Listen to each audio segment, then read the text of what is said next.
Indiana Fever just lost back-to-back games against the Dallas Wings, 19-0 run, against the Washington Mystics, 18-7 to start the fourth quarter. Lost the lead, lost the game. We just lost back-to-back games against teams we had no business losing to, even without Caitlin Clark. It looked like the Indiana Fever has lost another game due to Kelsey Mitchell. Guys, for this one here, well. All right, let's break down this disaster for the Indiana Fever. After losing back-to-back games to the Dallas Wings and that humiliating 19-point run against the Washington Mystics, where they blew an 18-7 lead to start the fourth quarter, it certainly looks like the Fever just found another way to snatch defeat from the jaws of victory. Plan was piss poor. It looked like a third grader. Look, Stephanie White and Kelsey Mitchell just turned another winnable game into a highlight reel for all the wrong reasons, and the internet is absolutely losing it. What's crazy is the biggest hero of the story, Sophie Cunningham, the one player who could have easily saved the day, was left completely wide open and still didn't get the ball. Spoke until late in the third quarter. You guys were struggling offensively in that frame. Second half in general didn't feel the same as the first half on that end. Did something change for you guys? What did you see as kind of leading song on that end? Yeah, I think we were just kind of slow. And every time that we're slow, especially defensively, it just somehow affects our offense. And so I think the thing that we just have to continue to do that kind of got us on the run we had before the last couple games was we were aggressive at the opponent attack on defense, and that led to easy transition buckets. That led to everyone being aggressive and on their front foot on the offensive end. And, we have new players, and that's okay. But, we just have to adjust, and we need them. We've faced a lot of adversity. It's honestly tough to believe we're still talking about these constant meltdowns, but the Indiana Fever never fails to give us fresh material for frustration. This latest disaster, courtesy of Stephanie White's terrible play calling and Kelsey Mitchell's inability to close games, was the kind of implosion that makes fans want to scream at their televisions. And Sophie Cunningham, she's standing right there like the answer key to the exam, wide open, arms ready, probably mouthing "pass me the damn ball," but she got ignored like a group chat from your aunt at midnight. And the disrespect couldn't have been louder if they'd announced it on the loudspeaker. Second quarter comes around, slippage starts to start. We get up to a 13-point lead. Eventually it falls down. We end up 5 at the half, and that's not a bad half. Come out of the half in the dreaded third quarter, and we are flat. And I feel like in quarters like this, it just feels like we're slashing our own tires.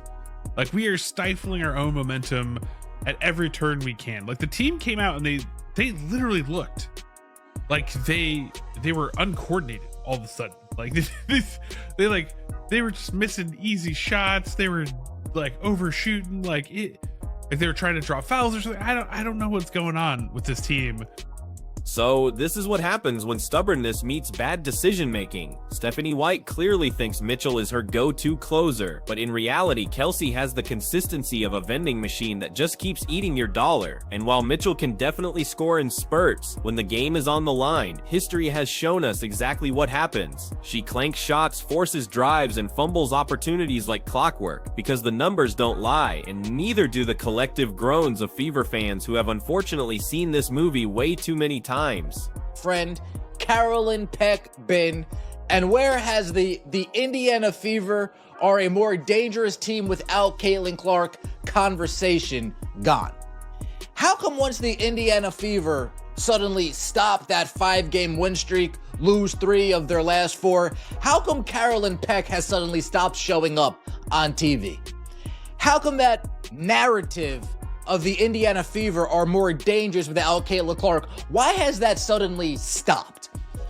Now, before we go too deep into the finger pointing, let's pause and really talk about Sophie Cunningham for a second, because this woman has proven time and again that when you need a bucket late in the game, she is not afraid of the moment. Cunningham isn't a superstar, but she's reliable, she's clutch, and she brings the kind of energy that genuinely makes defenses nervous. And on this night, she was wide open, practically waving a neon sign that said, "I got this," yet somehow Stephanie White chose the least clutch option available. which is coaching malpractice, plain and simple. And here's the kicker, even Caitlin Clark, who's in her second year now and has already carried this team more than the coaching staff deserves, looked completely fed up with the cameras catching her face after the final play. And you didn't need to be a body language expert to read it. Pure raw frustration as she's out there busting her tail, trying to give this team relevance. And then she has to watch her coach hand the ball to a player who has consistently failed in those crucial moments. Clark's face said exactly what every fan was thinking. Why in the world did you not pass to Sophie? But let's not stop with just the final play, because this wasn't a one-possession disaster, it was a full game implosion. The Fever had momentum, the crowd was completely into it, and the Mystics weren't exactly unbeatable. So Indiana had multiple chances to seize control, but what did they do instead? They coughed it up with lazy turnovers, sloppy defense, and predictable offensive sets, and Stephanie White looked like she was reading out of a decade-old coaching manual, while her players looked lost and completely out of rhythm. This is what happens when you combine poor preparation with even poorer execution, and then when it mattered most, you top it all off with the wrong player taking the wrong shot. Regret doesn't even begin to cover it. To the Stephanie White press conference, we know this lady is allergic, flat out allergic to the word accountability. Stephanie White takes no accountability for anything.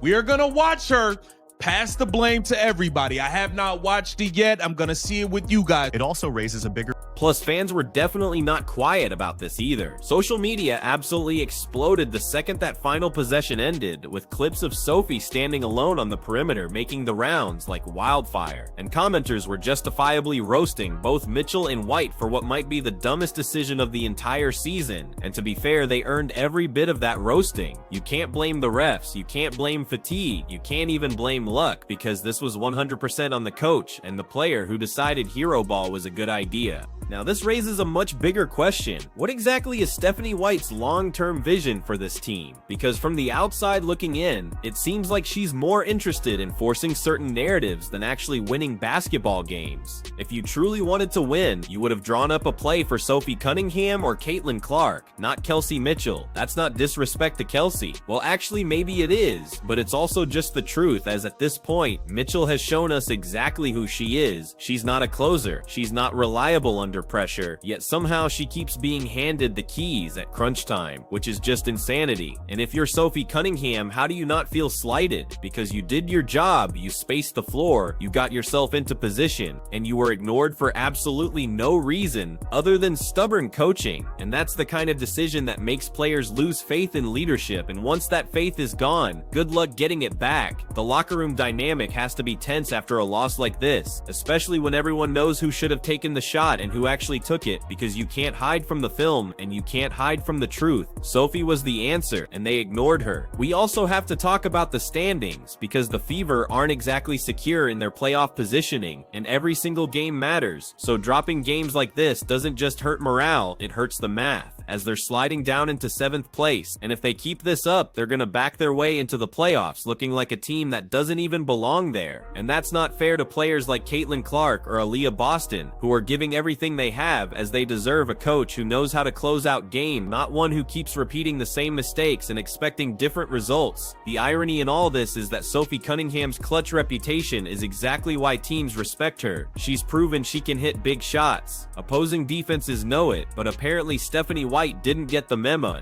and instead she thought it was a good idea to let Mitchell barrel into the lane like it was a random Tuesday practice scrimmage, and of course the result was predictable. A missed layup, a wasted possession, and another tally in the lost column, because it's incompetence dressed up as strategy. Now let's circle back to Stephanie White for a second, because honestly this entire mess falls squarely at her feet. A head coach's #1 job in crunch time is to put their players in a position to succeed, not in a position to fail, and certainly not in a position to repeat the same disaster you literally saw last game, and yet White drew up the exact same scenario. I mean, how do you watch Kelsey Mitchell miss a big shot one night, then decide, yeah, let's run that back, because that's not coaching, that's stubbornness wrapped in cluelessness. It's like trying the same broken remote batteries again and again, expecting the channel to change, but at some point you gotta admit the batteries are dead, and that's exactly what Mitchell is in crunch time, dead weight. She might be decent in the first 3 quarters, but the 4th quarter, forget about about it. She's the basketball version of Windows Vista, always crashing at the worst possible moment. White still hasn't figured that out, and let's be honest, Sophie Cunningham isn't exactly out here demanding MVP treatment. She's not looking to steal the spotlight from Caitlin Clark or Aaliyah Boston. She just wants to do her job and be trusted when it matters most, and in this game, her job was clear. Take that wide open three and send the crowd into orbit, so the fact that she didn't even touch the ball is downright criminal. Sophie's probably replaying that possession in her head right now, wondering how in the world she got iced out by a coach who supposedly preaches team basketball. Yeah, team basketball, unless your name is Sophie Cunningham apparently. Now about Caitlin Clark, people forget she's in her second year as a pro, not a rookie anymore, which means she's not just the shiny new toy in the WNBA, she's the foundation the Fever are supposed to be building around. And here she is, watching her coach blow another late game situation by trusting the wrong player. If you're Clark, how do you not want? Is this the organization that's gonna let me reach my full potential? Because right now, the answer looks like a hard no. This isn't just about losing games, it's about losing trust, and when you lose trust with your best player, the clock starts ticking on her patience, and that's dangerous for a franchise that absolutely can't afford to lose her. And while we're on it, Caitlin's reaction told the whole story as her frustration was written all over her face, and you could capture that on camera because the fans saw it too. That wasn't the face of someone upset about a missed shot, that was the face of someone who knows the wrong decision was made and is sick of watching the same mistakes drag this team down. If she's already this annoyed in year 2, what's she gonna look like in year 3 if nothing changes? Because spoiler alert, it won't be pretty. Fans have been saying this for months, but the Fever front office clearly isn't listening. Stop overvaluing Kelsey Mitchell in big moments. She's had years to prove she can be a closer, and guess what? She hasn't. You know what you call a player who's been given chance after chance to prove their clutch and never delivers? A liability, and yet she keeps getting the ball like she's some kind of Kobe Bryant clone, as the delusion is real. And let's not act like this is a one-us team has made snatching defeat from the jaws of victory their official brand this season. So close games don't excite Fever fans anymore. They terrify them, because everyone knows how the script ends. You'll get flashes of brilliance from Clark, solid work from Boston, maybe some big minutes from Lexi Hull or Sonia Citron, and then boom, the ball ends up in Mitchell's hands with the game on the line and it's bricked into oblivion. Rinse, repeat, regret. Meanwhile, Sophie Cunningham sits there being the adult in the room. She spaces the floor, she moves without the ball, she does the dirty work, and when her number is called, she usually delivers, which is why fans are angry on her behalf, because this wasn't just a wasted possession, it was a slap in the face to a player who earned the right to take that shot. Sophie might not get all the headlines, but her teammates know her value, and after this debacle, it's impossible not to wonder if she's questioning her role on this team too. And speaking of team, how do you think Aaliyah Boston feels as she put up a strong stat line again? Because of course she did, she's the most consistent player on this roster, only to watch the game slip away on a brain-dead coaching decision.